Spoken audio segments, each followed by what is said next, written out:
Imagine a prison so strange that the guards let the inmates go home before dark, not for good behavior, not because they escaped, because everyone, even the guards, believed something terrifying happened there after sundown. This isn't a horror movie. This was a real place. And the weirdest part? No one really knows what it was hiding. The year was 1903, deep in the Appalachian hills of West Virginia. A small, privately funded correctional facility opened its gates. No official name, no formal announcement. Locals just called it Redgate, named after the rust-colored iron gate that marked its entrance. Redgate wasn't huge, held maybe 40 to 50 inmates. Most were men doing time for minor crimes, theft, bootlegging, brawling. But the way it operated, that's what made it bizarre. The prison only ran during daylight hours. At exactly 5 p.m., every inmate was released back into town. They were assigned to stay the night in local boarding houses, usually homes owned by guards or families approved by the town. At sunrise, they'd return to the prison to continue their sentence. Weird, right? Who builds a prison that empties every night?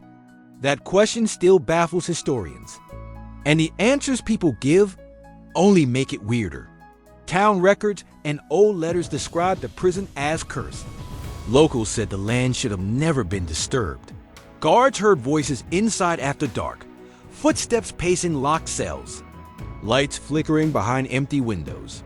One guard swore he saw a figure standing in the yard at midnight, but the place was supposed to be empty. He never worked another night shift again. After 2 years, the original warden just quit. No reason given. He never spoke about Redgate again. In 1906, one inmate refused to leave at 5 p.m. He laughed off the stories, said it was all just small-town nonsense. He stayed in his cell overnight. By morning, he was gone. Not dead, not hiding. Gone. No sign of escape. No broken locks. No footprints leading away. Just a note on his cot. It read, "It's not just the dark. It's what comes with it." After that, no inmate ever stayed behind again. Not one. And then in 1911, the prison was shut down.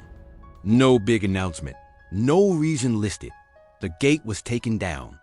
The building was demolished. The land was sold and built over. Redgate vanished from the maps. No trace it was ever there. Only one photo remains. Black and white. Warped and faded. It sits in a small town museum. Caption reads, "The jail that never stayed full after dark." So what was Redgate really? Some say it was an experiment gone wrong. Others think the land itself was never meant to be disturbed. Why would inmates return every morning and never try to run? Why would a prison let them leave at night and no one object? Was it fear? Or something more sinister? Some say the ground there still hums after dark. Others say Redgate was never meant to be remembered. So, what do you think happened at the ghost prison? Let me know your theory in the comments. See you in the next one.